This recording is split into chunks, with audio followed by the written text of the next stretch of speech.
He hit me hard enough that my head struck the train pole. The sound echoed through the commuter rail platform, drawing stares from dozens of waiting passengers. My mother's response. She leaned in close, her breath hot against my ear, and whispered, "Lower your voice. You're embarrassing us."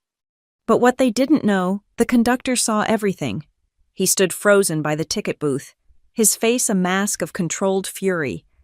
And this conductor, he wasn't just any conductor. He was the last person my stepfather should have hurt someone in front of, especially when that someone was his own niece. My name is Aubrey, and at 29 years old, I thought I'd left the worst parts of my family behind. I'd built a life in Boston, a decent apartment in Brookline, a job as a logistics coordinator at a shipping company near the harbor, and enough distance from my mother and stepfather to breathe. But 3 days after returning from a work trip to Philadelphia, that careful distance collapsed with a single phone call. "We need to talk. In person. Tonight." My mother's voice crackled through my phone as I sorted through accumulated mail in my kitchen. No hello, no how was your trip, just demands. "I just got back. Mom, can't it wait until—" "North Station, 7:30, Platform 3. The line went dead. I stared at my phone, knowing I should ignore it, should pour myself a glass of wine, order takeout, and pretend I hadn't heard her voice. But 15 years of conditioning doesn't disappear just because you've moved across town and started therapy. At 7:25, I found myself walking through the grand arches of North Station, my heels clicking against the polished floor. They were already there when I reached Platform 3. My mother stood rigid in her Burberry coat, the one she couldn't afford, but bought anyway to impress her book club friends.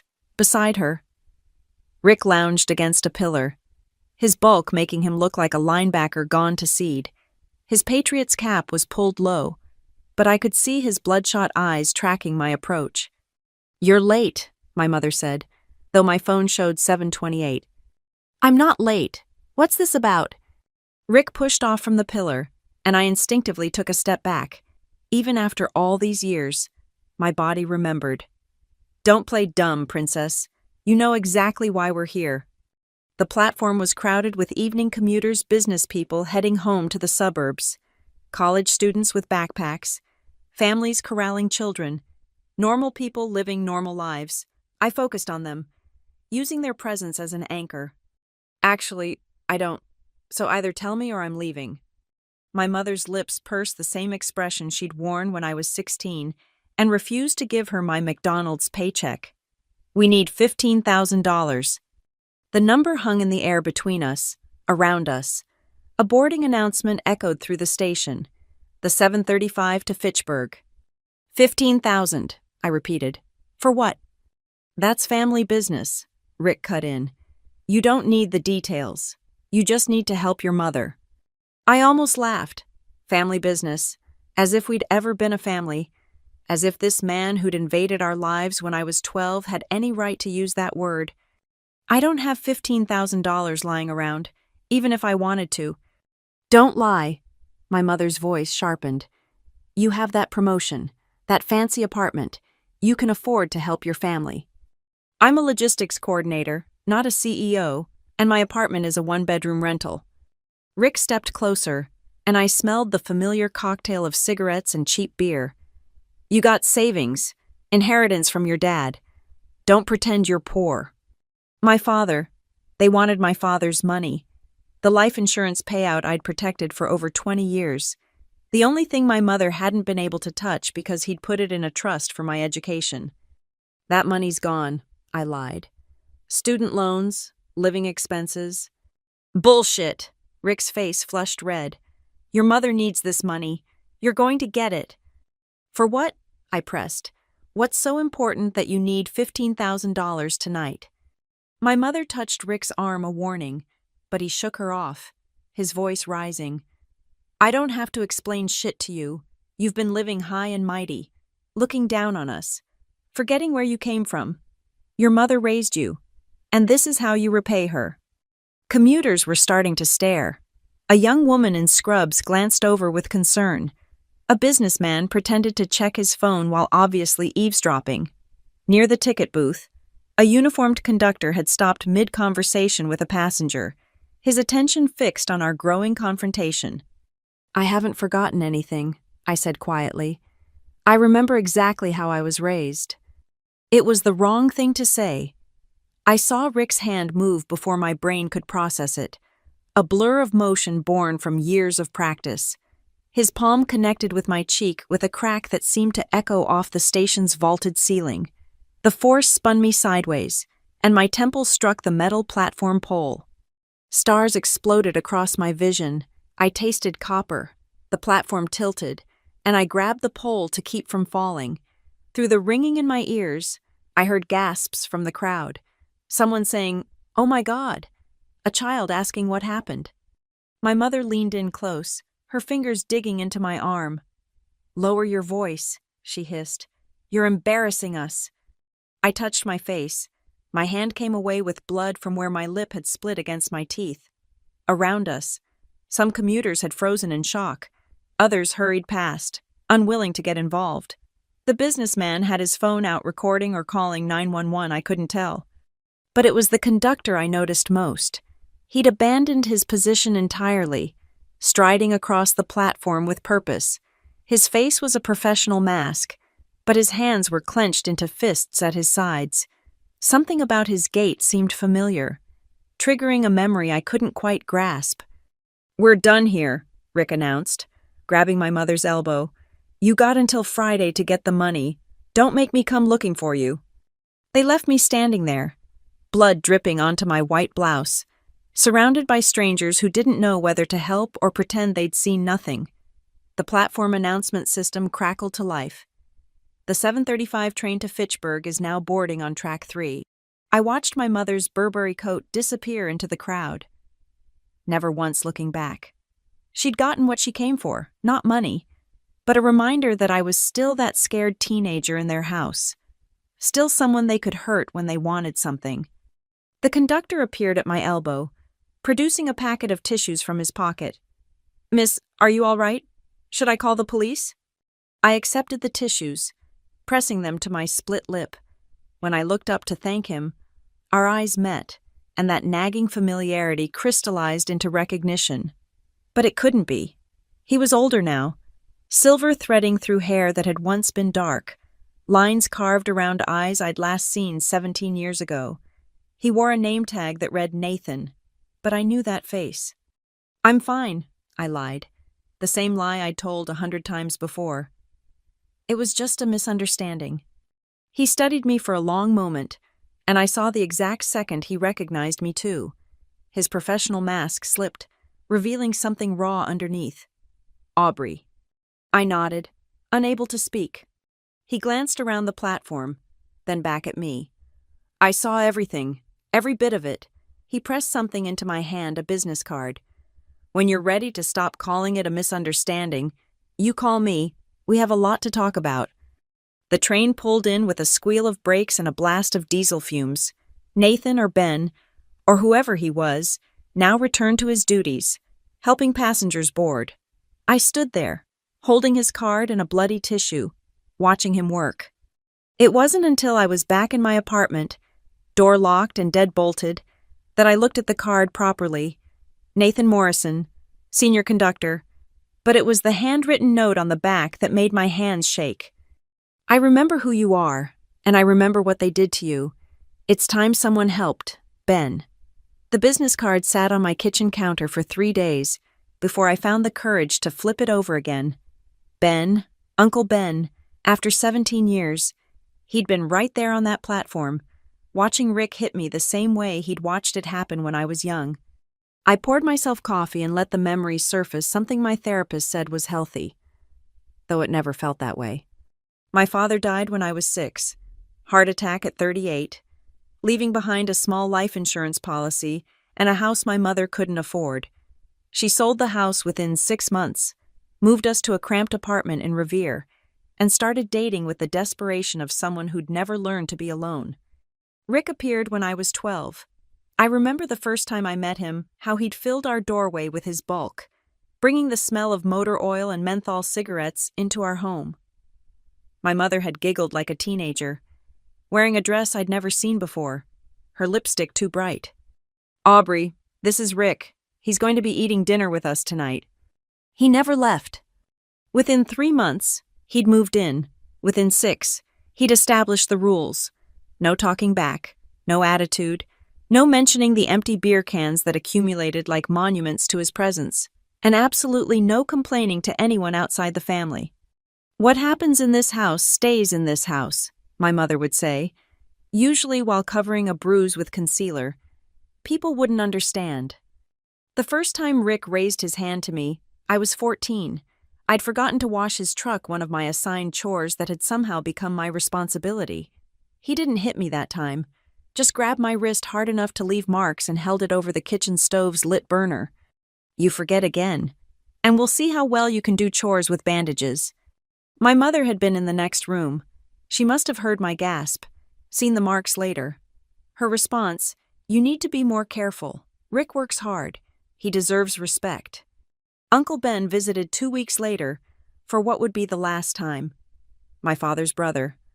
The conductor who'd sometimes take me on short train rides when I was little, teaching me to read the schedule boards and punch tickets. He noticed the fading bruises on my wrist immediately. "What happened there, kiddo?" I'd glanced at my mother, who stood in the doorway like a prison guard. "I fell, grabbed the wrong thing trying to catch myself." Ben didn't buy it. I could see it in his eyes. The way they hardened as he looked between me and my mother. He tried talking to her privately, voices rising in the backyard while Rick was at work. I pressed my ear to the window, catching fragments.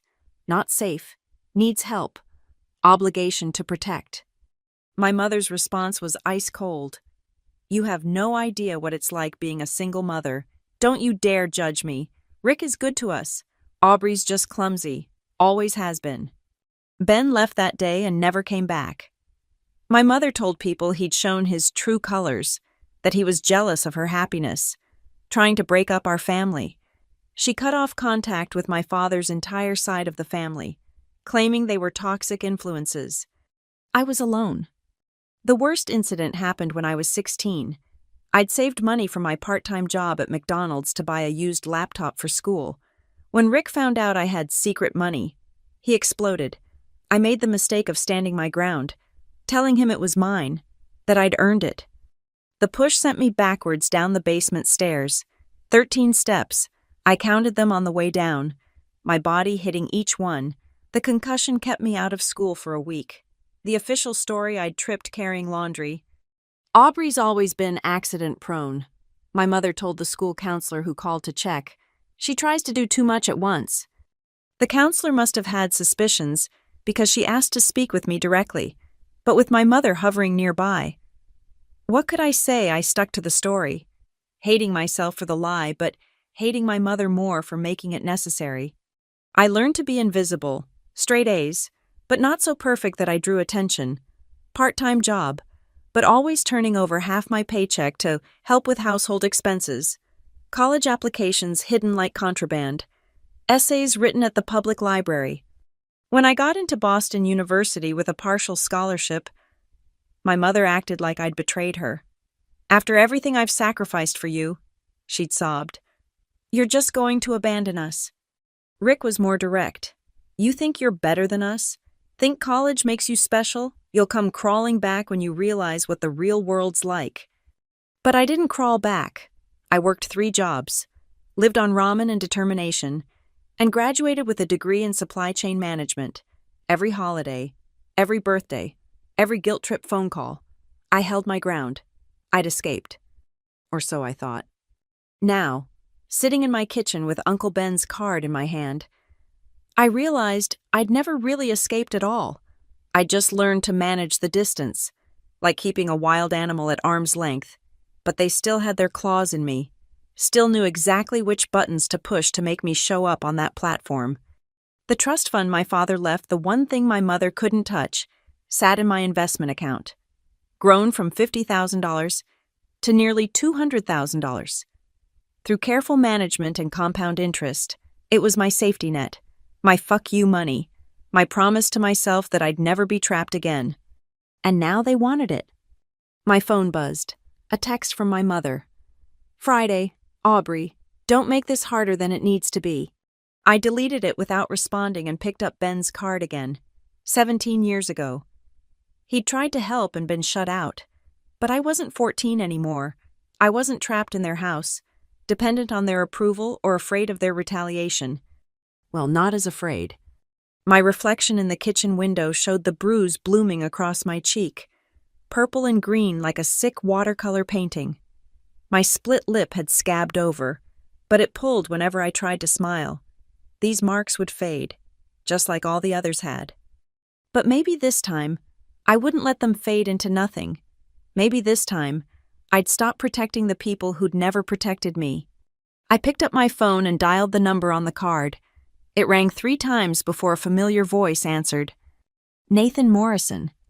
It's Aubrey, I said, surprised by how steady my voice sounded. I think I'm ready to stop calling it a misunderstanding. There was a pause, then, good. I've been waiting 17 years to hear you say that. The bruise on my face had turned spectacular shades of purple and yellow by the time I returned to work on Monday. My manager, Sandra, took one look at me and pulled me into her office. Jesus, Aubrey, what happened? I'd practiced my lie in the mirror that morning. Walked into a doorframe in the dark. You know how clumsy I am. Sandra's expression said she didn't buy it for a second, but she didn't push. Take whatever time you need, and if you need to talk. I'm fine, I said, the words automatic as breathing. Really? But I wasn't fine. Every time my phone buzzed, my heart rate spiked. Every unexpected sound made me flinch. By Wednesday, the stress was eating me alive. My mother had called 6 times, left 3 voicemails, each more threatening than the last. You're being selfish, Aubrey, after everything I've done for you. Rick is getting impatient. You know how he gets. Friday, Aubrey, don't test us. I'd agreed to meet Ben after work on Thursday, the day before their deadline. We chose a coffee shop in Cambridge, far from anywhere my mother or Rick might appear. I arrived early, selecting a corner table with clear sightlines to both entrances, old habits ingrained too deep to break. Ben walked in exactly on time, still wearing his conductor's uniform. He'd aged well, I thought, though the years showed in the lines around his eyes and the gray in his hair. He spotted me immediately, and something shifted in his expression, relief mixed with old regret. You look just like your father, he said as he sat down. Same stubborn chin. Is that why you changed your name to avoid any connection to us? He stirred sugar into his coffee, taking his time.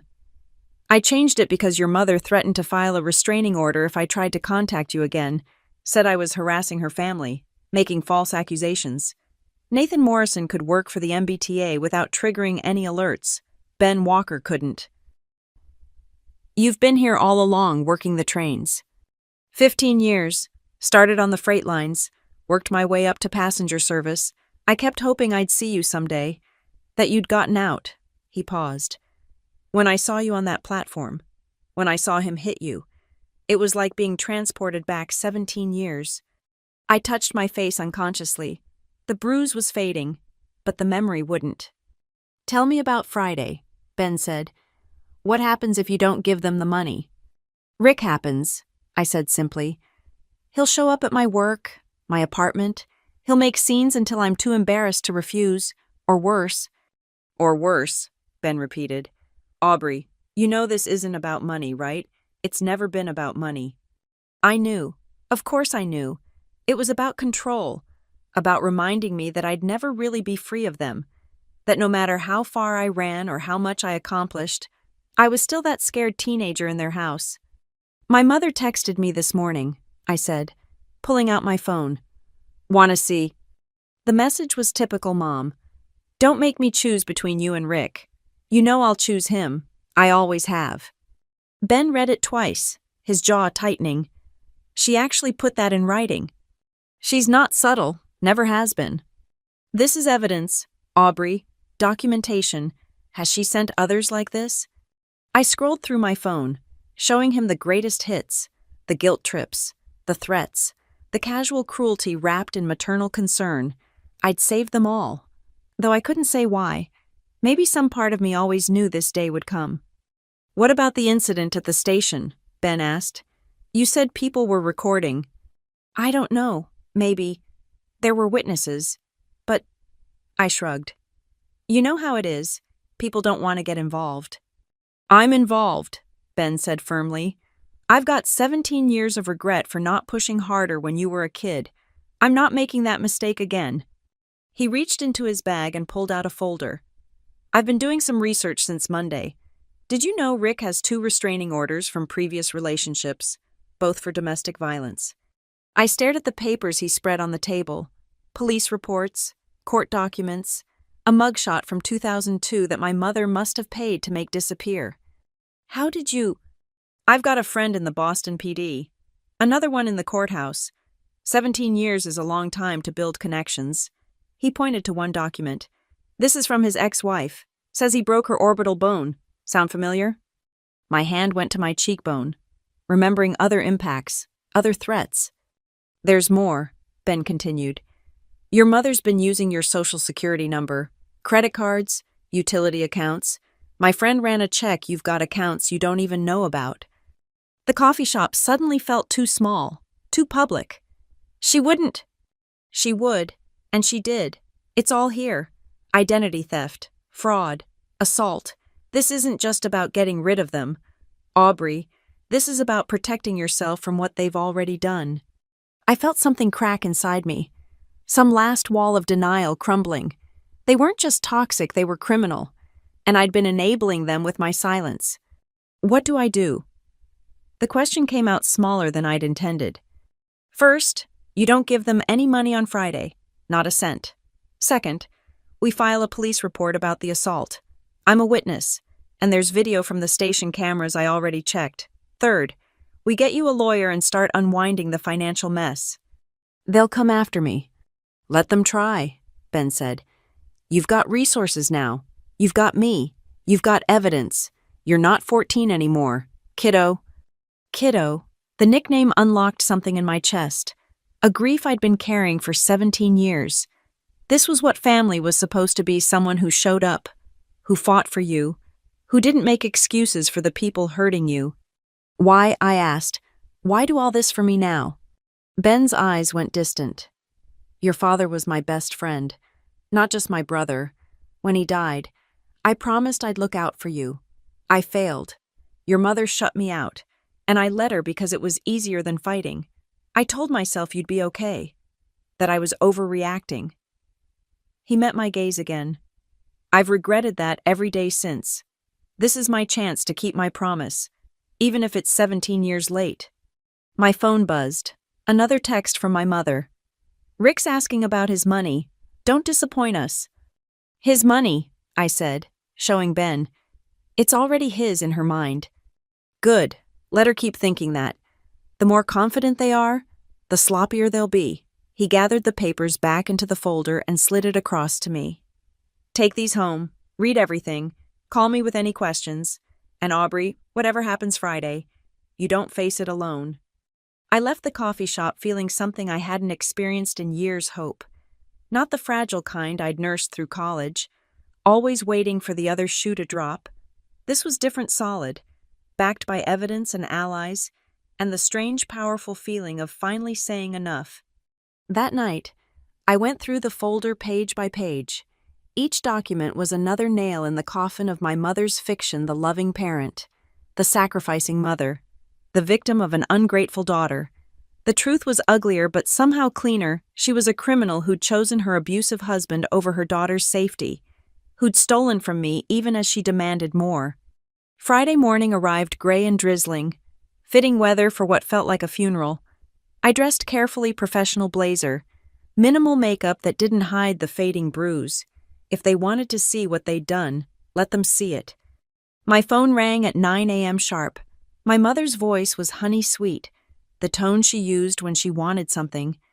Good morning, sweetheart. I hope you've had time to think about family loyalty. I have, I said, surprising myself with how steady I sounded. I've thought about it a lot. Good. Then you'll meet us at... I'm not giving you any money, Mom, not today, not ever. The silence stretched so long I wondered if she'd hung up. Then, in a voice like breaking glass, "You ungrateful little bitch. After everything I ended the call and blocked her number. Then I blocked Rick's. My hands shook, but my resolve didn't waver.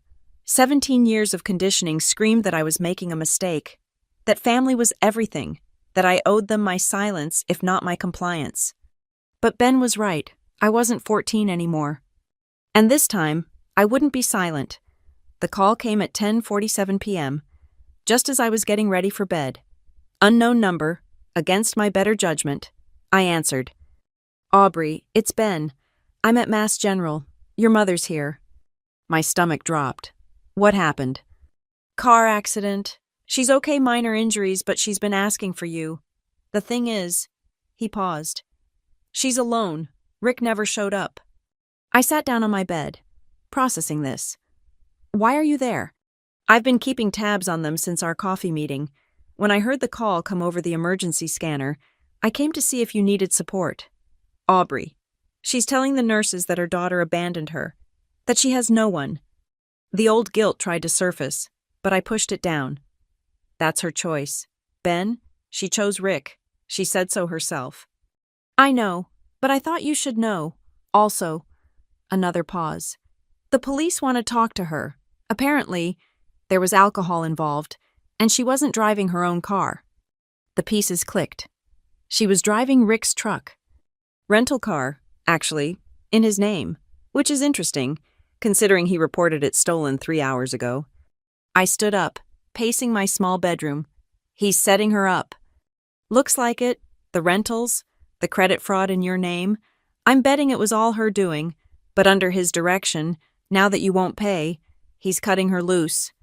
It was so perfectly Rick. Let my mother take all the risks while he kept his hands clean. And when things went south, throw her under the bus and walk away. "Has she figured it out yet?" I asked. "If she has, she's not admitting it. She keeps saying there must be some mistake, that Rick would never—" Ben's voice held a mixture of pity and frustration. "Aubrey, I think this is our opening." "What do you mean?" "She's vulnerable right now, confused, maybe ready to finally see Rick for what he is. If you could talk to her—" "No." The word came out harder than I intended. "I'm done trying to save her from her own choices." But even as I said it, I was already reaching for my car keys. Some habits die harder than others. Mass General at midnight felt like entering another world. Fluorescent lights, antiseptic smell, the controlled chaos of the emergency department. I found Ben in the waiting room, looking tired but alert in his civilian clothes. "She's in Bay 12, he said. "The police just left. They're charging her with driving under the influence and possession of a stolen vehicle." Jesus. "It gets worse. They found drugs in the car. Not hers, I'm guessing. But try proving that." We walked through the emergency department together. Through the curtain of Bay 12, I could see my mother propped up in bed, a bandage on her forehead, her designer clothes replaced with a hospital gown. She looked smaller somehow, older. For the first time in years, she looked vulnerable. She saw me and her face crumpled. "Aubrey, oh, thank God. There's been a terrible mistake. Rick's not answering his phone, and these people are saying—" "I know what they're saying." I stayed by the curtain, not moving closer. "Where's Rick? Mom?" "I don't know. We had a fight after you." She swallowed. "After you refused to help. He said he needed time to think.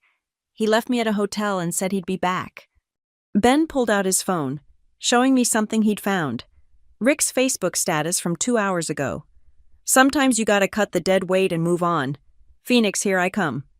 I showed it to my mother, watched her face as she read it once, twice, 3 times. "No," she whispered. "He wouldn't. We're getting married. He said once this was over, once we had the money." "Once you stole $15,000 from your daughter for him," I clarified. "Then what he'd suddenly become the man you've been pretending he is for 17 years. Her face hardened, the familiar mask sliding back into place. "You don't understand. Rick loves me. He just has problems. Stress from work. If you hadn't been so selfish—" "Stop!" I was surprised by how calm I sounded. Rick doesn't have a job. Hasn't for 3 months. I hired a private investigator. Mom, I know everything. That was a lie. I hadn't hired anyone. But she didn't need to know that Ben's police connections were doing the work for free. You're lying. Am I? Then where is he? Why isn't he here? Why is the rental car in his name reported stolen with you driving it? She opened her mouth, closed it, looked at her hands. The silence stretched between us, years of lies and excuses finally running dry. Ben stepped forward. Mrs. Collins, I'm Ben Walker. You might remember me. My mother's eyes widened. Ben, but you disappeared. You abandoned us just like...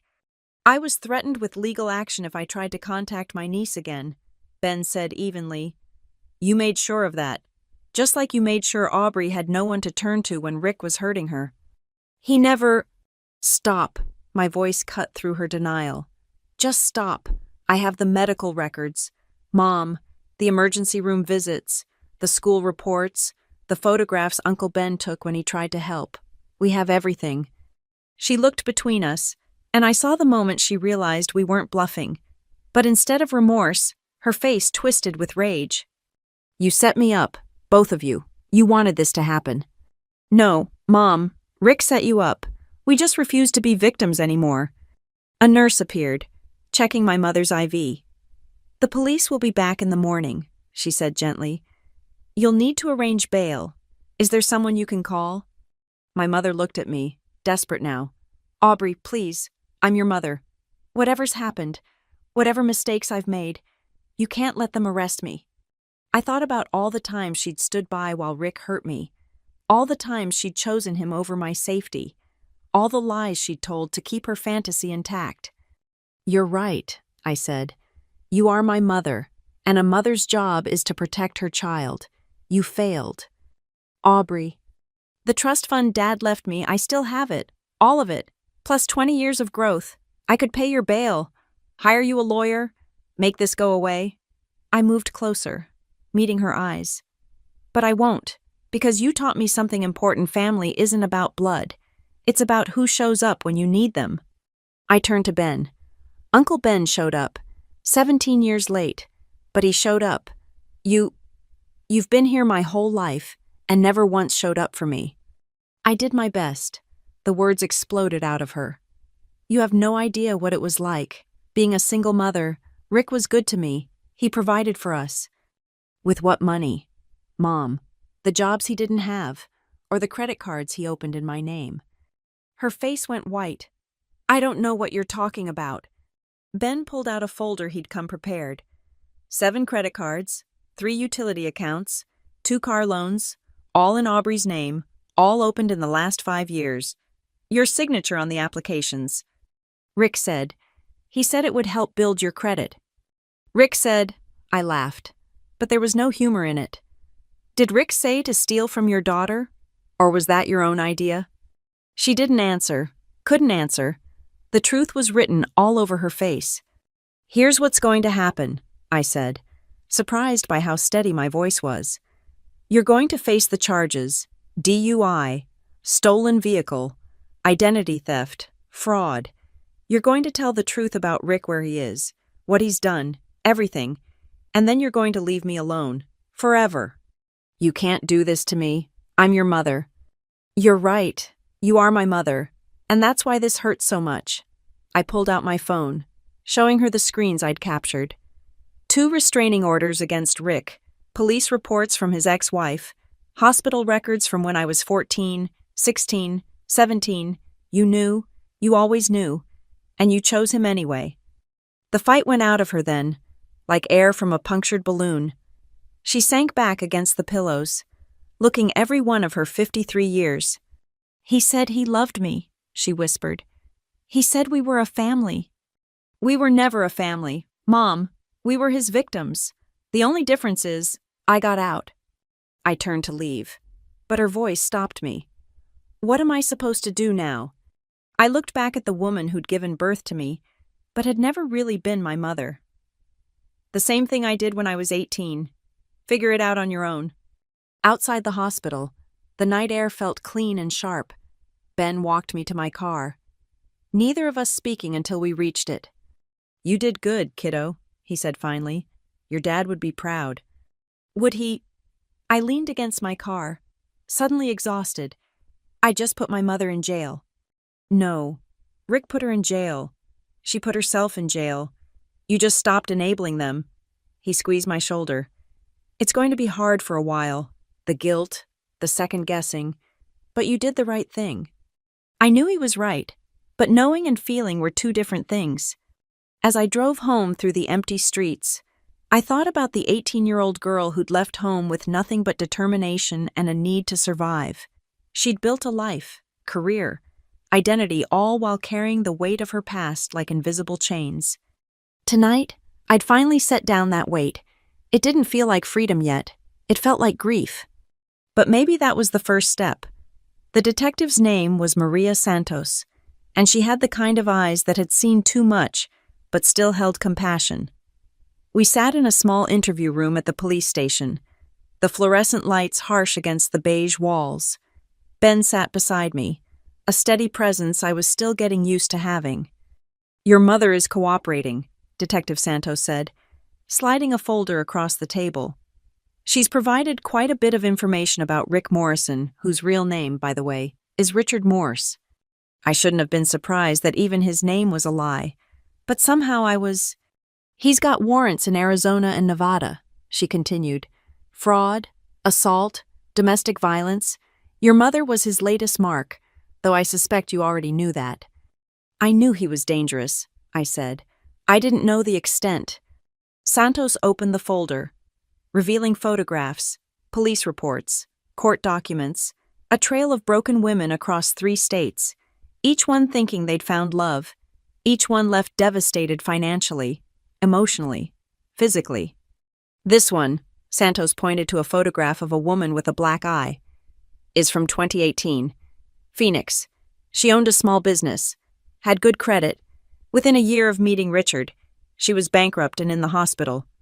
Ben's hand clenched on the table. "How does someone like that keep getting away with it?" "They're smart about it," Santos replied. "Never stay too long in one place. Always make sure the women are too embarrassed or frightened to press charges. Use their names for everything, so when it falls apart, they take the blame." "Like my mother," I said. "Like your mother, except this time, we have something we didn't have before." Santos looked at me directly. "We have a witness willing to testify about long-term abuse. We have documentation going back years, and we have your mother's cooperation, however reluctant."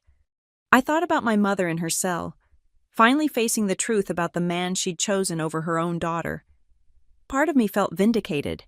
A larger part just felt empty. "What do you need from me?" I asked. "Everything. Every incident you remember. Every threat. Every time money went missing. We're building a RICO case racketeering. Richard wasn't just an abusive boyfriend. He was running a con. And your mother was both victim and accomplice." For the next 3 hours, I talked. The words came easier than I'd expected, like lancing a wound that had festered for years. Ben occasionally added details from what he'd witnessed, and Santos recorded it all with professional efficiency. "The credit card's in my name," I said. "How bad is it?" Santos pulled out another sheet. 7 cards. Total debt of approximately $43,000. 2 car loans totaling $67,000. Various utility accounts in arrears. Your mother was thorough. The numbers hit me like physical blows. My perfect credit. Years of careful financial planning. Destroyed by the woman who'd given birth to me. "Can any of it be recovered?" Ben asked. "With documentation proving identity theft. Most of it, but it'll take time. Lawyers, patience." Santos looked at me with something like sympathy. "I'm sorry this happened to you. No one deserves this, especially from family." Family. The word felt foreign now, like clothes that no longer fit. That evening, I met with the lawyer Ben had recommended, Patricia Chen, a small woman with a fierce reputation for handling financial crimes. Her office was all sharp edges and clean lines, as precise as her approach to my case. "The good news," she said, reviewing my documents, "is that we have clear evidence of fraud. The bad news is that recovering from identity theft is a marathon, not a sprint. Are you prepared for that? Do I have a choice? You always have a choice. You could walk away, absorb the debt, let them win. She studied me over her glasses. But something tells me you're not the walking away type. She was right. The girl who'd hidden bruises and made excuses was gone. In her place sat someone I was still getting to know, someone who fought back. What's our first move? I asked. Freeze everything, every account, every card. Then we start disputing charges, filing reports, rebuilding your financial identity from scratch. It's going to be invasive and exhausting. And my mother? Patricia's expression didn't change. She's looking at significant jail time, identity theft, fraud, DUI, possession. With her cooperation against Richard, maybe 5 to 7 years. Without it, possibly 10. 10 years. My mother could spend the next decade in prison because she'd chosen a con artist over her own daughter. There's something else, Patricia said. Your father's trust fund. We need to secure it immediately, if your mother knows about it. She knows. She's always known. It's what she was after at the train station. Then we move it today. New accounts, new passwords, everything locked down tight. Patricia slid papers across for me to sign. I've seen too many cases where desperate people do desperate things. As I signed my name over and over, each signature felt like drawing a line in the sand. This is mine. This is protected. This is no longer accessible to those who would hurt me. My phone buzzed a number I didn't recognize. Against my better judgment, I answered. You fucking bitch, Rick's voice, rough with rage and what sounded like cheap whiskey. You destroyed everything. I hit the speaker button so Patricia could hear. She immediately started recording. Rick, or should I say Richard Howe's Phoenix. A pause. You think you're smart. You think you've won your mother's in jail because of you. You did that. No, Richard, she's in jail because she committed crimes. For you. She knew what she was doing. Greedy bitch always wanted more than I could give. Patricia scribbled something on a pad. Keep him talking. Is that why you're running? I asked. Because she wanted too much. Or because the police in 3 states want to talk to you. You don't know shit. I know about Phoenix, about the woman who owned the bakery, about Las Vegas and the teacher. Should I keep going? The silence stretched so long I thought he'd hung up. Then, your mother deserved better than an ungrateful cunt like you. My mother deserved better than a con artist who used her and threw her away. But you're right about one thing, she made her choice, and now she's living with it. This isn't over. Yes, it is. You're done, Richard. No more women to con. No more families to destroy. The police know who you are, what you've done, every state you run to. They'll be waiting. He started to speak, but I cut him off. And Richard, if you come near me, if you even think about coming back to Boston, I'll be ready. I'm not 14 anymore. I'm not scared anymore. And I have resources you can't even imagine. I hung up before he could respond. My hands were shaking, but my voice had been steady. Patricia looked at me with something like approval. Well done. That recording just became evidence. Threats, admission of knowledge about the crimes, consciousness of guilt. You just helped nail your own case shut. That night, I sat in my apartment, my safe space, my sanctuary, and tried to process everything. In less than a week, my carefully constructed life had exploded. My mother was in jail. My stepfather was on the run. My credit was destroyed. My family secrets were evidence in multiple criminal cases. And yet, for the first time in 17 years, I could breathe. My phone rang. Ben. Hey, kiddo. Just checking in. How are you holding up? I paused, really thinking about it. I'm okay. Tired. Overwhelmed. But okay. That's normal. You've been in survival mode for so long. Your body doesn't know how to process safety yet. Safety. Such a simple word for something I'd never really had. Ben. Why didn't you give up after 17 years? Why keep looking for me? I could hear him thinking, choosing his words. Guilt, partly. Love, mostly. You were this bright, funny kid who loved trains and terrible jokes. Then I watched that light dim every time I visited. When your mother cut me off, I told myself you'd be okay, that I was overreacting, but I never stopped wondering, never stopped hoping I'd get a chance to make it right. You can't fix the past. No, but I can be here for the future, if you'll let me. I thought about family, about blood versus choice, about the uncle who'd become Nathan Morrison just to stay close enough to help if the chance ever came. I'd like that, I said, and meant it. After we hung up, I pulled out the folder Patricia had given me. Forms to fill out, affidavits to sign, a long list of agencies to contact, the work of rebuilding what my mother and Rick had destroyed, but also the work of building something new, something that was entirely mine, protected by more than silence and distance, protected by truth, by law, by my own willingness to fight. I picked up a pen and began. The forensic accountant's name was David Kim, and his office looked like a paper explosion had occurred. Boxes of documents lined the walls, and his desk was buried under spreadsheets that told the story of my financial destruction. The good news, he said, adjusting his glasses, is that they were sloppy. The bad news is that they were consistently sloppy for 5 years. I sat across from him with Patricia, my lawyer, and Ben, who'd insisted on coming for moral support. The numbers David presented made my stomach turn. Let's start with the credit cards. David pulled up a spreadsheet on his monitor. 7 cards, opened between 2019 and 2024. The signatures match your mother's handwriting, which helps our case. Total debt, $43,762. What did they buy? I asked, though I wasn't sure I wanted to know.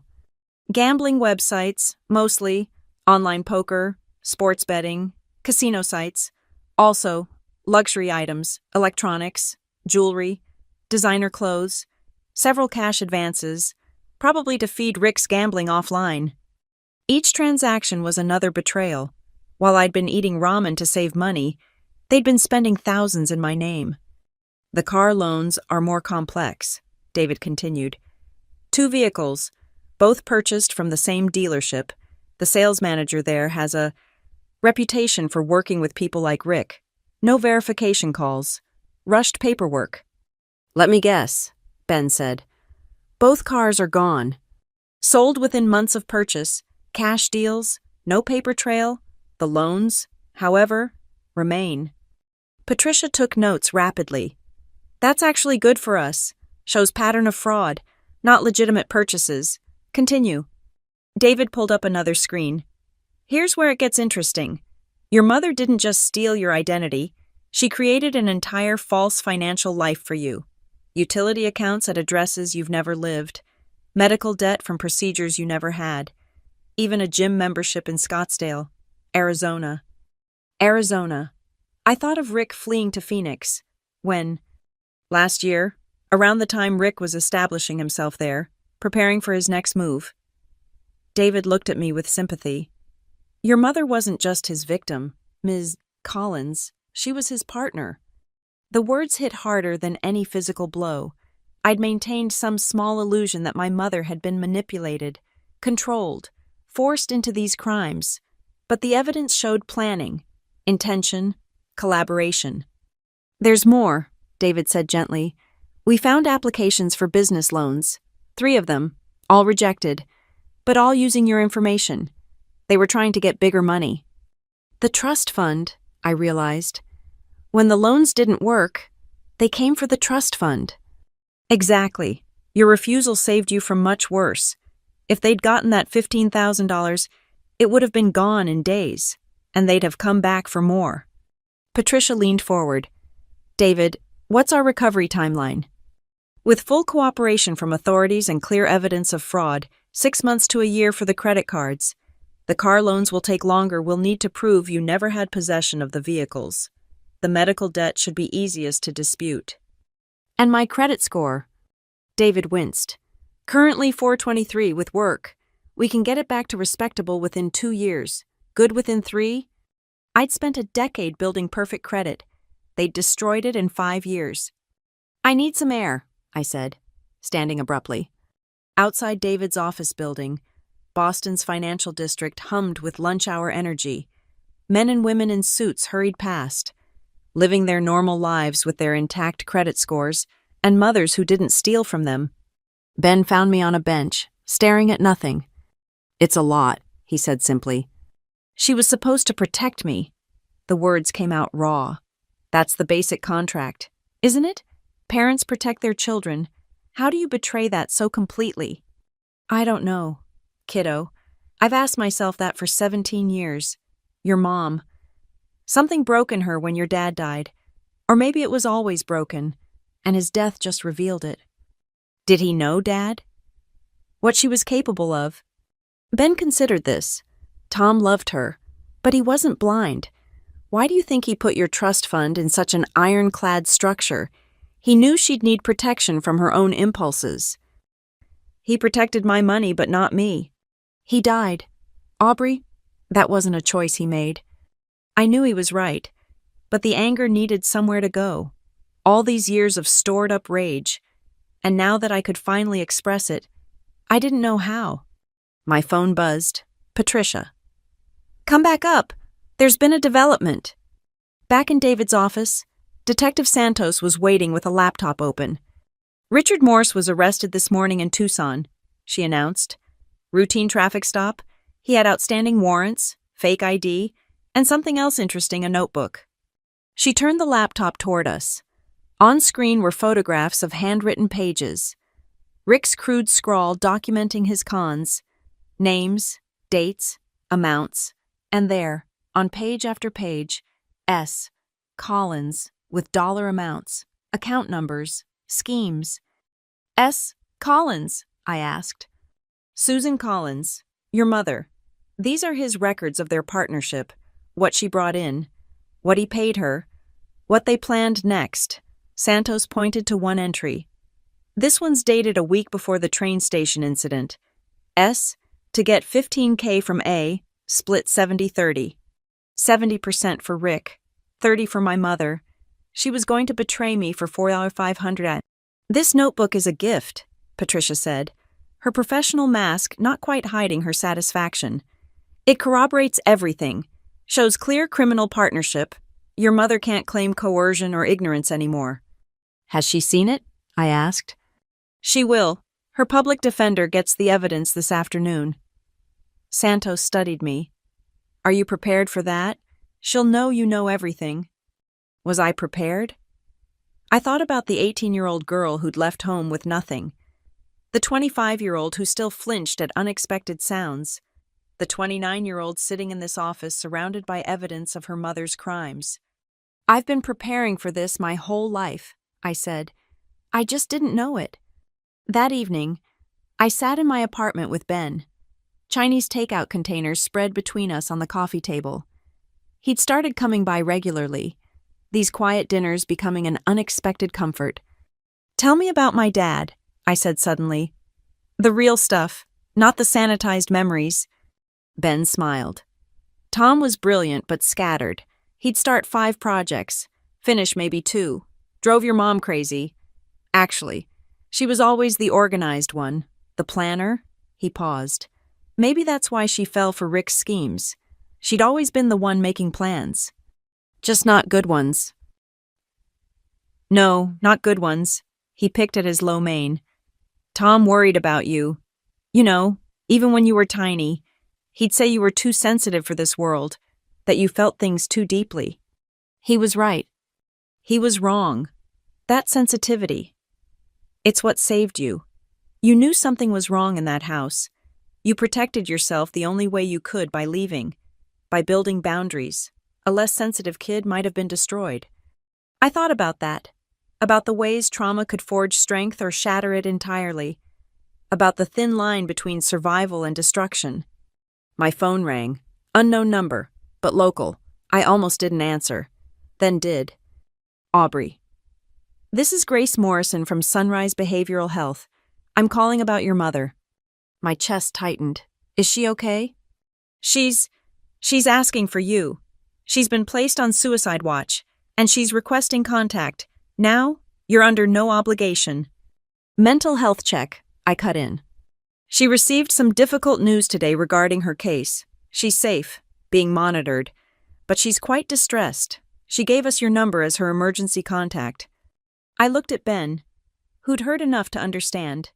He shook his head slightly, not telling me no, just expressing his opinion. I can't, I said finally. I'm sorry, but I can't be her emergency contact.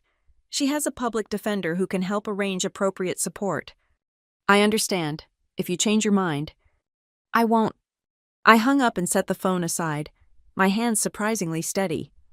That was hard, Ben observed. Yes, but not as hard as I thought it would be. I picked up my chopsticks again. She's not my responsibility anymore. Maybe she never should have been. You were a child. Children aren't responsible for their parents' well-being.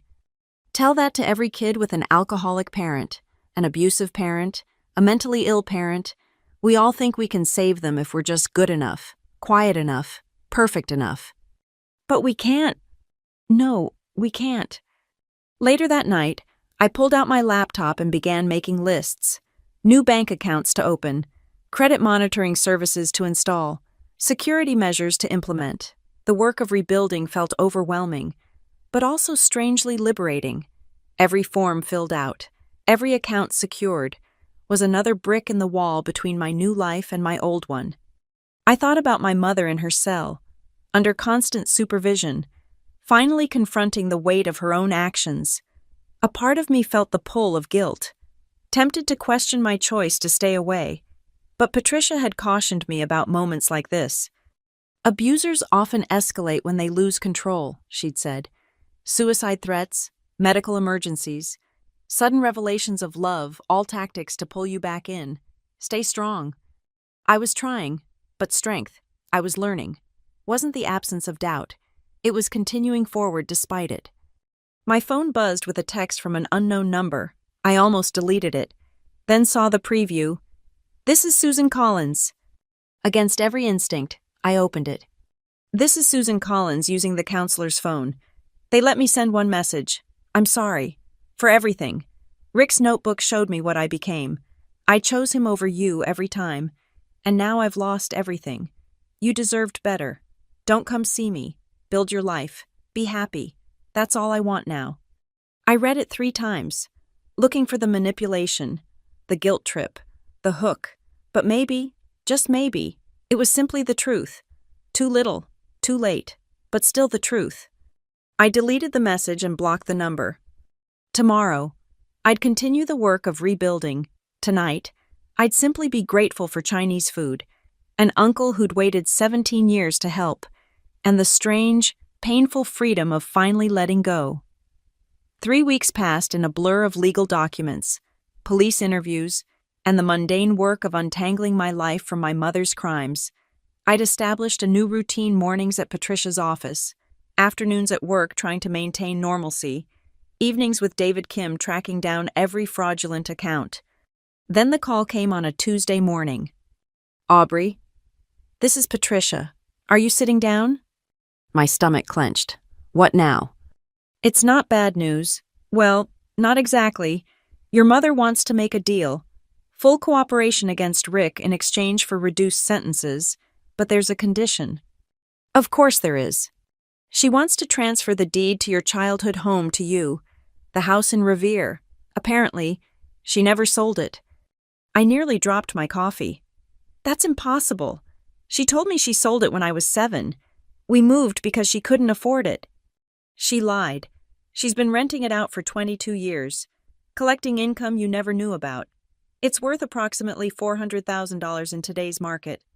I sat down hard on my couch. Another lie, another betrayal, but also my father's house, the home I barely remembered except in fragments: his laugh in the kitchen, bedtime stories in a room with blue walls, a swing set in the backyard. Why now? I asked. Her lawyer says it's an attempt at restitution. The rental income over the years roughly equals what she stole from you. She wants to sign it over free and clear. And in exchange, you provide a victim impact statement supporting her cooperation. Not forgiveness, not reconciliation, just acknowledgement that she's trying to make amends. I thought of that house, of the memories buried there. I need to see it first. That afternoon, Ben drove me to Revere. The neighborhood had changed, gentrification creeping in from the edges, old triple-deckers renovated into condos. But there it was, the small Cape Cod on Prescott Street, painted yellow now instead of the white I remembered. "You okay?" Ben asked as we parked. "I don't know." The current tenants weren't home. Patricia had arranged for the property manager to let us in. As the door opened, smell hit me first, not the same as my childhood, but something underneath the fresh paint and other people's lives. The bones of the house, maybe, my history. The layout was achingly familiar. Living room to the left, kitchen straight ahead, stairs to the right. I moved through rooms like a ghost, seeing shadows of furniture long gone, hearing echoes of a life erased. In the kitchen, I found it marks on the doorframe, height measurements, my name in my father's handwriting. Aubrey, age 4. Aubrey, age 5. They'd painted over them, but the grooves remained. Proof I'd once been measured, tracked, loved. "She kept this from me," I said, running my fingers over the marks. "All these years, she kept this from me." Ben stood quietly beside me, letting me process. Upstairs, the small bedroom that had been mine was now an office, but the closet door still stuck in the same place, still required the same lift and pull motion I somehow remembered. Inside, on the highest shelf, something caught my eye. A small cardboard box, pushed far back, forgotten. Inside photographs, my father and me at the beach, my first day of kindergarten, Christmas morning with a bike I'd forgotten I'd owned, and at the bottom, a letter in my father's handwriting. "My dear Aubrey," it began, "if you're reading this, something has happened to me." I sank to the floor, Ben crouching beside me as I read my father's words. He'd written about his hopes for me, his fears about leaving me, his love that would outlast his life, and at the end, "Be strong, my girl. But more than that, be kind, even when the world isn't kind to you." "He knew," I whispered. "He knew he might die young. He tried to prepare." "He loved you," Ben said simply. "That's what I remember most about Tom, how much he loved you." We spent another hour in the house, me trying to reconcile the home I remembered with the asset my mother had hidden. 22 years of rental income, 22 years of lying to me about losing the house to bankruptcy. As we left, I made my decision. "I'll take the deal," I told Patricia over the phone, "but I have conditions." The meeting was arranged for that Friday, a small conference room in the Suffolk County Jail, my mother in orange jumpsuit and handcuffs, looking older than her 53 years. "Aubrey," she said, her voice cracking, "thank you for coming." I didn't respond to that, just slid the papers across the table. "These are my terms. The house transfers to me immediately, all rental income documentation provided to my accountant, full disclosure of any other hidden assets, and you testify against Rick without reservation." She nodded quickly. "Yes, all of it, yes." "Why?" I asked, needing to understand. "Why keep the house? Why lie about it?" She looked down at her hands. "At first, I told myself it was insurance, something for your future. But then Rick found out about it, and it became just another income stream. I lost track of what was meant for you and what was ours." "It was never yours," I said flatly. "Dad left it to both of us, but it was meant to be my home." I know that now." She met my eyes, and I saw something I'd rarely seen before: genuine remorse. "Rick's gone. The FBI found him in Mexico. Did they tell you? He's fighting extradition, but they have him." "Good." "He had 3 other women, 3 other families he was working." Her voice broke completely.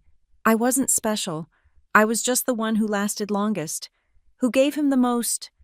I felt no satisfaction in her pain, but no sympathy either, just a tired kind of resolution. "Sign the papers," I said. "Do what you've agreed to do. That's all I need from you." "Will you ever forgive me?" I thought about that, really considered it. "I don't know. Maybe someday I'll forgive the woman who lost her husband and made terrible choices. But the mother who chose a predator over her daughter's safety, who stole from me while I struggled, who made me feel crazy for remembering the truth, I don't think I can forgive her. She signed the papers with shaking hands. As her lawyer notarized them, she spoke again. I'm getting help, real help, therapy, addiction counseling, everything. I know it's too late for us.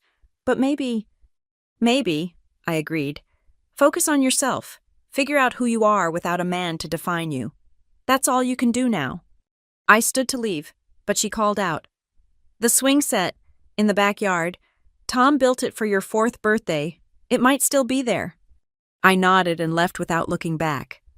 2 weeks later, I stood in the backyard of my childhood home, watching a contractor examine the old swing set. It was weathered but solid, built with my father's characteristic over-engineering. Can it be restored? I asked. Sure, he said. Good bones. Just need some work. Good bones. Like the house. Like me. Maybe. I'd given notice on my apartment, started packing for the move back to Revere, not to recreate the past but to reclaim it, transform it, make it mine. Ben was helping, along with some friends from work who'd rallied around me as the story came out. You sure about this? Ben asked, carrying boxes from his truck. Lot of memories in this place. That's why I need to do it, I said. I can't run from them anymore, but I can make new ones. The restoration would take time. The house needed updating. My credit needed rebuilding. My trust in people needed careful tending. But I had time now. I had resources. I had an uncle who'd waited 17 years to help me heal. That night, I sat on the porch of my father's house, my house, and read his letter again. Be kind, he'd written. Even when the world isn't kind to you. I thought about my mother in her cell, facing years of consequences, about Rick in a Mexican jail, fighting the inevitable, about the 3 other women he'd destroyed, now getting their own justice. I couldn't manage kindness yet, but I could manage mercy, which felt like a start. My phone buzzed with a text from Patricia. Impact statement draft attached. Review and let me know. I opened it, read my own words about the crimes committed against me, the years of abuse and theft and betrayal, but at the end, Patricia had added what I'd asked for.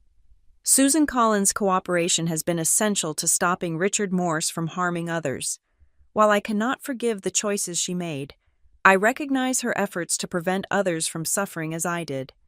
It wasn't forgiveness, it wasn't reconciliation, but it was truth, and that felt like enough.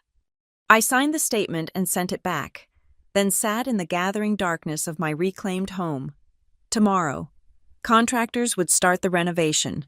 My life would continue its slow rebuild, but tonight, I simply sat where my father had once pushed me on a swing, where my mother had once been a different person, where I'd once been safe. The world hadn't been kind, but I was still here, still standing, still capable of choosing something better than what I'd been given. And maybe that was the greatest revenge of all. The video was grainy but clear enough. Security footage from North Station, timestamp showing 7:31 p.m. 3 months ago. I watched myself get slapped, watched my head hit the pole, watched my mother lean in with her poisonous whisper, but what the camera captured that I'd missed in the moment was the crowd's reaction, the collective gasp, the phones coming out, the security guard starting forward before Rick and my mother fled. This is our smoking gun, Patricia said, pausing the footage. Combined with Nathan Morrison's testimony and the additional witnesses we've located, Richard Morse doesn't stand a chance. We were in her office preparing for the trial. Rick had been extradited 2 weeks ago. His Mexican hideout raided after he'd tried to run the same con on a local widow. Now he sat in Suffolk County Jail, represented by a public defender who looked perpetually overwhelmed. The other women want to testify, Patricia continued. All 3 of them. They formed a support group. Actually, started calling themselves Rick's Refugees. That's darkly funny, I admitted. Humor helps. You might want to consider joining them. After this is over. After this is over. The phrase felt foreign. The chaos, the legal battles, the constant anxiety had become my normal. What would after even look like? Detective Santos knocked and entered. Good news and bad news. Good news, the forensic audit is complete. We can prove systematic fraud going back 6 years.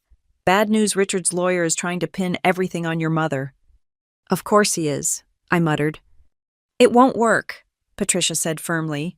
We have his notebook, his history, the previous restraining orders.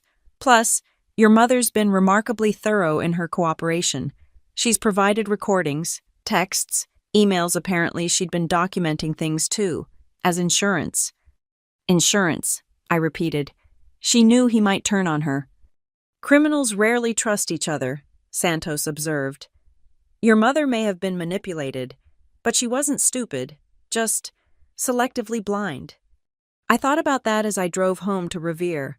The house renovation was in full swing, contractors having gutted the kitchen to restore it to something resembling my faint memories. I'd been staying in the guest room, camping out amid the construction dust and memories. Ben was waiting on the porch, takeout bags in hand. He'd been coming by most evenings, bringing dinner and helping me sort through boxes from the attic remnants of a life I barely remembered. Found something today, he said, producing a small photo album. Your dad's high school yearbook. Thought you might want to see it. We sat on the porch steps, going through pages of 1980s hair and shoulder pads, until we found him. Thomas Collins. Senior portrait showing a young man with my eyes and my stubborn chin. The quote beneath read, "The only way out is through frost." He loved that poem, Ben said. Used to quote it whenever things got tough. The only way out is through. Guess you inherited more than his eyes.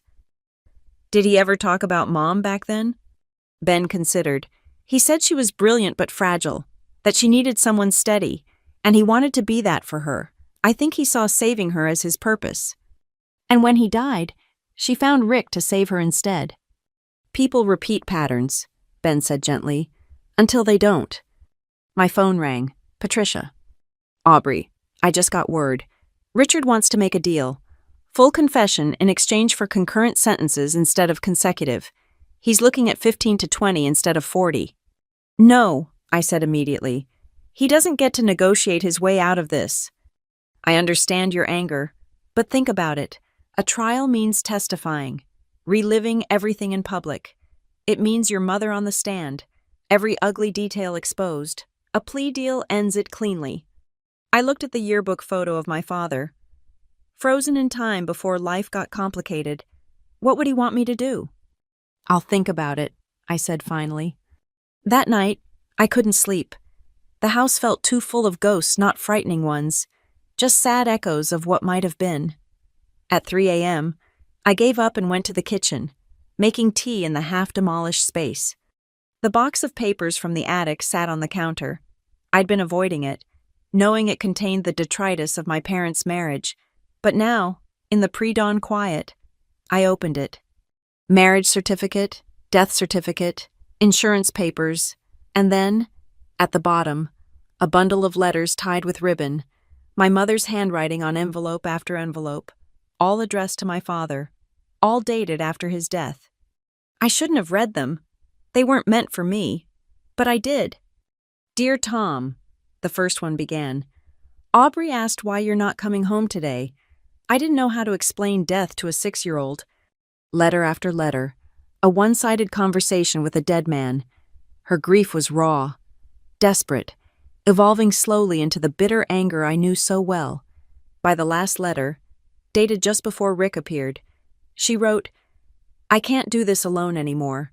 I'm drowning, and Aubrey looks at me with your eyes, expecting me to be strong. I'm not strong. Tom, I never was. You were my strength, and you left. I set the letters aside, my hands shaking. This woman lost, grieving, overwhelmed. I could almost understand, almost forgive. But she'd made choices after that, choices that crushed the daughter with her dead husband's eyes. My phone buzzed, a text from an unknown number. This is Miranda Chen, from Rick's Refugees. Patricia gave me your number. We're meeting tomorrow if you want to join us. I stared at the text, then at the letters. Then at the half-demolished kitchen where my height had been measured with love.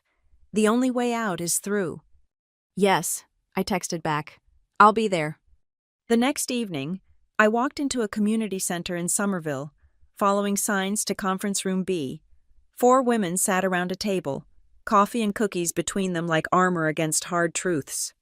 You must be Aubrey, said an Asian woman about my age. I'm Miranda. This is Jennifer, Rosa, and Diane. We're all members of a club nobody wants to join. Rick's survivors, Jennifer added. She was older, maybe 50, with tired eyes. Though I prefer to think of us as the women who brought him down. They made space for me, poured coffee, and waited. Slowly, I told my story, not just Rick, but my mother. The years of grooming me to accept abuse as normal. They nodded at familiar points, winced at others. The mothers are almost worse than the men, Rosa said quietly. My mom knew my ex was hitting me, said I needed to learn to keep him calm. Mine said it was my fault for gaining weight after the baby, Diane added. That I'd driven him to it. We talked for 2 hours, sharing war stories and small victories. Miranda had successfully pressed charges. Jennifer had gotten a restraining order that stuck. Rosa had started a nonprofit for abuse survivors. Diane had written a book. What's your victory? Miranda asked me. I thought about it. I got my house back, my father's house, and I'm learning the difference between family and relatives. That's a big one, Jennifer said. Blood doesn't mean safe. As I drove home, I felt something shifting. These women had survived Rick at different times, in different ways, but we shared a common truth: we'd gotten out. We'd rebuilt. We were more than what had been done to us.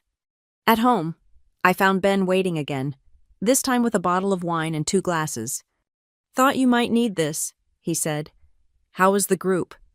Hard, good, both. I accepted the glass gratefully. I'm going to take the plea deal. He nodded, unsurprised. What changed your mind? Those women, they've all moved on, built lives after Rick. I don't want to spend months in court relitigating the past. I want to focus on the future. Your dad would be proud, Ben said quietly. You found your way through. We sat on the porch, watching the stars appear over Revere. Tomorrow, I'd call Patricia and accept the deal. Rick would go to prison for 15 years minimum. My mother would serve 5 to 7. The house renovation would continue. My credit would slowly rebuild. But tonight, I sat with my chosen family, an uncle who'd waited 17 years to help, a home that remembered love, and the knowledge that I'd survived what was meant to break me. The only way out is through, I murmured. What's that? Ben asked. Something Dad used to say. I'm beginning to understand what he meant. As the night deepened, I felt the weight of 3 months' worth of revelations, confrontations, and legal battles settling into something like acceptance.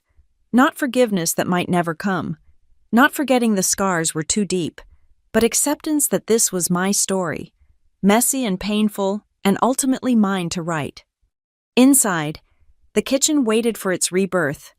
Upstairs, boxes of memories waited to be sorted. In prison, 2 people who'd shaped my life through their choices waited for their sentences. And I waited for nothing. The waiting was over.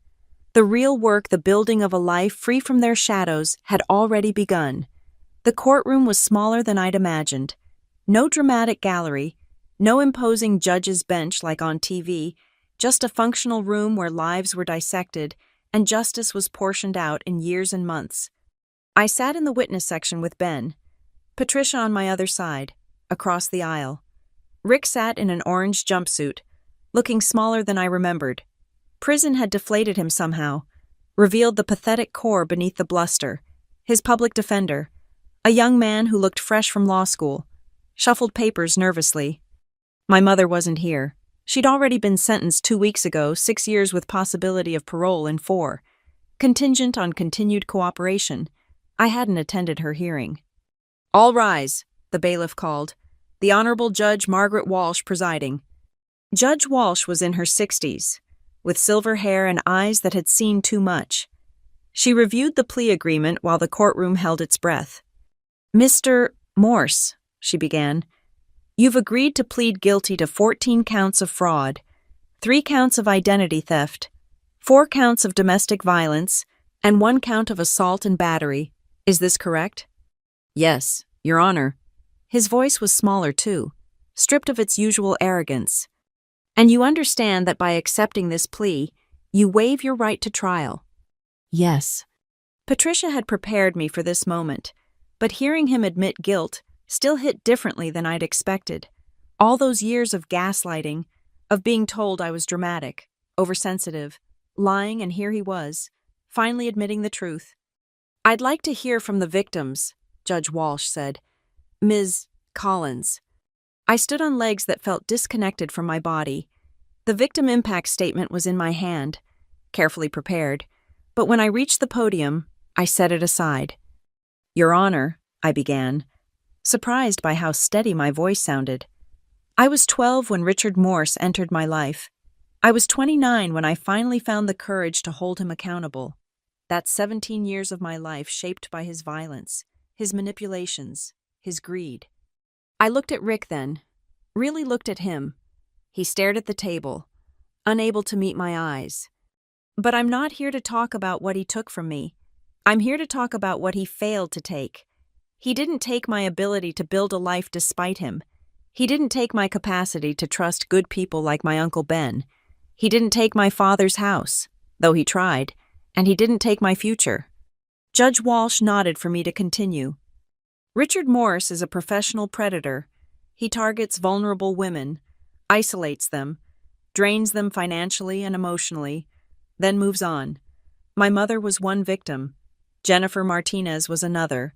Rosa Delgado, Diane Humphrey, Miranda Weston. We've all testified to his patterns, his violence, his complete lack of remorse. What are you asking this court to do, Ms. Collins? I'm asking you to ensure he never does this again. The plea agreement suggests 15 to 20 years. I'm asking for the maximum, not out of vengeance, but out of necessity. Because there will be other vulnerable women if he's released. Other daughters who'll grow up thinking abuse is normal. Other families destroyed for his gain. I returned to my seat, my hands shaking now that the adrenaline was fading. Jennifer went next, then Rosa, each telling their piece of the pattern. Rick shrank further with each testimony.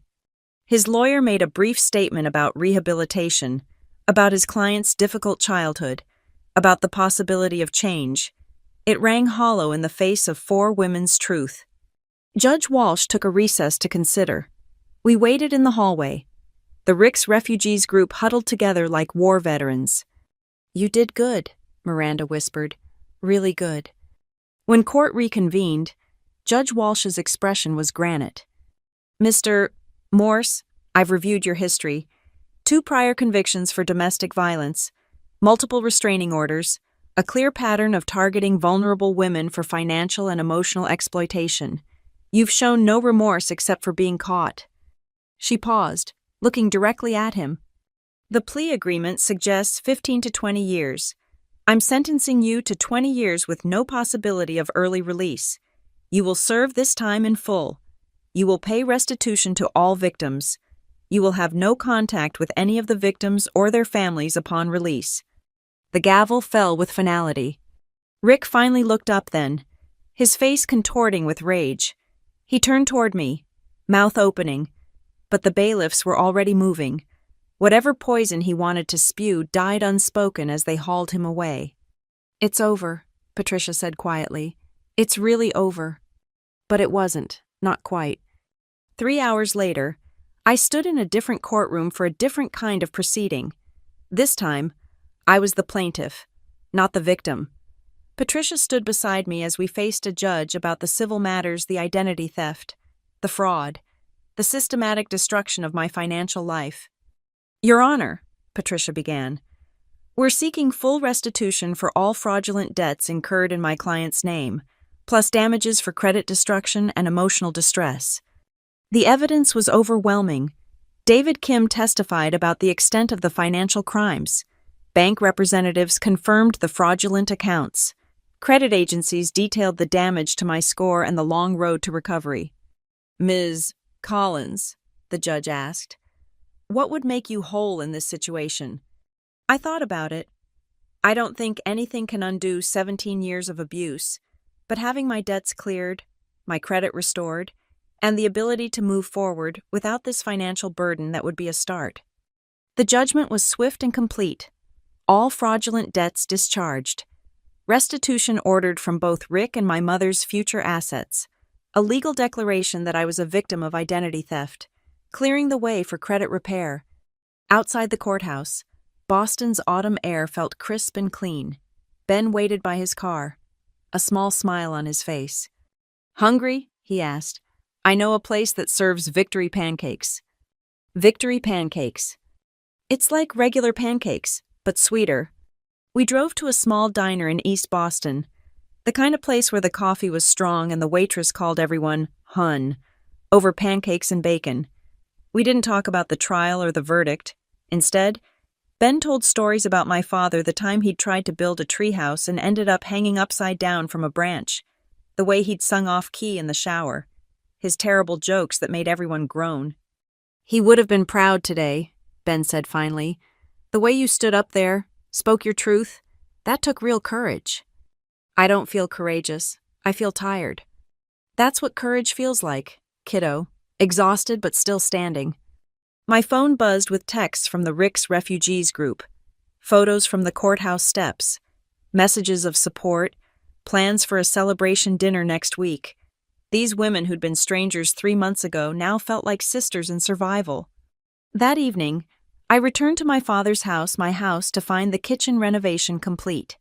The contractors had left a bottle of champagne on the new granite counter with a note. "Heard the good news. Enjoy your fresh start. Mike and crew." I opened the champagne alone, pouring a glass and raising it to the empty room. "To fresh starts," I said aloud. "To survival. To the only way out being through." The house felt different now, not haunted by the past but ready for the future. Tomorrow, the rest of the renovation would continue. I'd start the process of credit repair, of rebuilding my professional reputation after months of legal chaos. I'd attend my first official Rick's Refugees meeting as a full member, no longer in crisis, but in recovery. But tonight, I sat in my new kitchen, in my reclaimed home, and felt something I hadn't experienced in 17 years: safe. Truly, completely safe. My phone rang, an unknown number, but I recognized the prison exchange. "This is a collect call from Suffolk County Correctional Facility. Will you accept?" For a moment, I considered it. One last conversation. One last chance for, what closure, understanding. An apology that would actually mean something. "No," I said firmly. "I will not accept." I hung up and blocked the number. Then I poured another glass of champagne and went out to the backyard, where my father's rebuilt swing set stood ready for the children. I might have someday children who would never know a home where violence was normal, where love came with conditions, where safety was negotiable. The stars were bright over Revere, and somewhere in the distance, a train whistle blew the sound that had started this journey when Uncle Ben, disguised as Nathan Morrison, had witnessed the moment I finally began fighting back. 20 years in prison, 6 years for my mother, 0 years left of carrying their burden. The numbers felt like poetry, like justice, like the turning of a page I'd been afraid to turn for far too long. Inside, my laptop waited with emails from Patricia about next steps, from David Kim about financial recovery, from my boss about returning to work full-time. The business of rebuilding awaited. But for now, I swung gently in the autumn night, in the backyard of my childhood, finally and completely free. The train pulled into North Station at 7:31 p.m., exactly 1 year after everything changed. I stood on platform 3 not because I needed to catch a train, but because I needed to close a circle. Ben stood beside me in his conductor's uniform, now officially back to using his real name. The identity of Nathan Morrison had been retired once Rick was safely behind bars. He'd even gotten a promotion supervisor of the Northern Lines, a position that let him help other employees who might be escaping their own Rick Morses. You sure about this? He asked. I'm sure. The platform bustled with evening commuters, the same anonymous crowd that had witnessed my humiliation a year ago, but I wasn't the same woman who'd been slapped into a pole. My hair was shorter now, professional but edgy. My clothes fit better. Amazing what happened when you weren't spending half your energy on hypervigilance. And my face. My face showed no bruises, no fear, no apology for existing. Excuse me. A young woman approached hesitantly. Are you Aubrey Collins? From the article? The Boston Globe had run a feature story about Rick's conviction and the network of women who'd brought him down. My picture had been on the front page of the Metro section. I am, I said. I just wanted to say thank you. My ex-boyfriend. He was like that. Reading about what you all did gave me the courage to leave. She shifted nervously. Is it really possible to rebuild after... I thought about the past year. The house renovation was complete, transformed from a monument to loss into a home full of light. My credit score had climbed back to 650. Not perfect, but respectable. The logistics company had promoted me to regional manager. My boss impressed by how I'd handled crisis. The Rick's Refugees had become an official nonprofit, helping other women navigate the legal system. Yes, I told her. It's hard. Some days are harder than others, but it's possible. She thanked me and hurried away, hope replacing some of the fear in her eyes. Ben smiled. Look at you, changing lives. We changed lives, I corrected. All of us together. A text buzzed on my phone. Miranda. Still coming to dinner, you have news. The Rick's Refugees met monthly now, no longer for crisis management but for celebration. Jennifer had started dating again. Rosa's nonprofit had received a major grant. Diane's book had hit the bestseller list, and Miranda was pregnant, building the family Rick had tried to convince her she didn't deserve. Go, Ben said. I've got to actually work this shift, but Sunday dinner is still on. Wouldn't miss it. Sunday dinners at my house had become tradition. Ben would cook. Turns out he'd inherited our family's culinary skills, while I provided the space and the wine. Sometimes the other women joined us. Sometimes it was just us, the uncle and niece rebuilding a relationship that had been stolen by lies. I took one last look around Platform 3. The pole I'd hit was still there, unremarkable metal that had witnessed my lowest moment. But it was just a pole. The platform was just concrete. The station was just a building. They had no power over me anymore. The drive to Cambridge was smooth, autumn painting the trees in shades of fire. I parked outside the restaurant where the women waited, visible through the window, laughing at something Rosa had said. My phone rang as I walked toward them, a number I didn't recognize. Aubrey Collins. Yes. This is Sarah Wellington from the Massachusetts Bar Association. I'm calling about your nomination for the Victims' Rights Advocate Award. Congratulations, you've been selected as this year's recipient. I stopped walking, processing this. Patricia must have nominated me. Ms. Collins, are you there? Yes, sorry. I'm just surprised. Thank you. The ceremony is next month. You'll be speaking about your experience and the importance of victim support networks. Will you accept? Yes, I said, finding my voice. Yes, I accept. Through the window, Miranda spotted me and waved excitedly. I ended the call and joined my chosen family, sliding into the booth they'd saved for me. What's the news? I asked. We got approved. Rosa beamed. The state approved our application. Rick's Refugees is officially a recognized victim advocacy organization. We can apply for grants, offer official support services, maybe even open a shelter someday. That's amazing. I felt tears prick my eyes, the good kind. The kind I'd learned were okay to show. And, Jennifer added, we've been contacted by women in 3 other states. They want to start chapters. We're going national. Baby. We toasted with water and wine. 5 women who'd been broken by the same man but had refused to stay broken. Our laughter filled the restaurant, no longer bitter but genuine. I have news too, I said, and told them about the award. Another round of celebration. More tears. More joy wrung from the ashes of our trauma. Later. As we walked to our cars, Diane pulled me aside. "I wanted to thank you," she said quietly, "for going first, for being brave when the rest of us couldn't be." "We all went first in our own ways," I replied. "You wrote the book. Rosa started the nonprofit. We all fought back. But you faced your mother, too. That's a different kind of courage."